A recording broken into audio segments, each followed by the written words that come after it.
В связи с возросшими нагрузками на электросети 12 декабря с 10 часов утра и до полудня была приостановлена работа подстанции Сухум-2.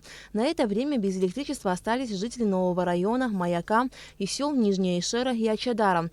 Это была вынужденная мера, так как специалисты Черноморэнерго проводили работы по устранению нагрева на болтовых и контактных соединениях оборудования. В процессе работы возникают окисление, перепады температур, связанные с перепадами температур, и возникают нагрев, соответственно. Нагрев – это потеря мощности, во-первых, потеря напряжения, во-вторых, это угроза оборудованию.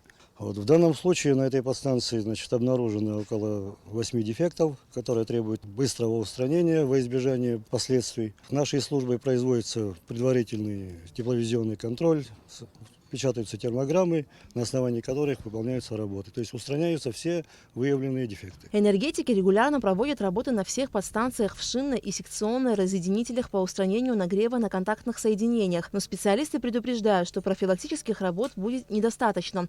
По мере возможности необходимо экономить потребляемую электроэнергию. Мы понимаем необходимость того, что сезон, холодно, и школы, и дети, и какие-то предприятия, службы, все нуждаются в тепле, все нуждаются в электроэнергии, поэтому мы надеемся и на понимание населения, чтобы, соответственно, более экономно относиться к этому вопросу. Из-за больших нагрузок на электросети Черноморэнерго ввел временное ограничение подачи электричества в 3 районах республики – Гагарском, Гудаутском и Ткачалском. В 20:00 будут отключать подстанции Холодная речка, Цендрыпштяга и Гечрыпш.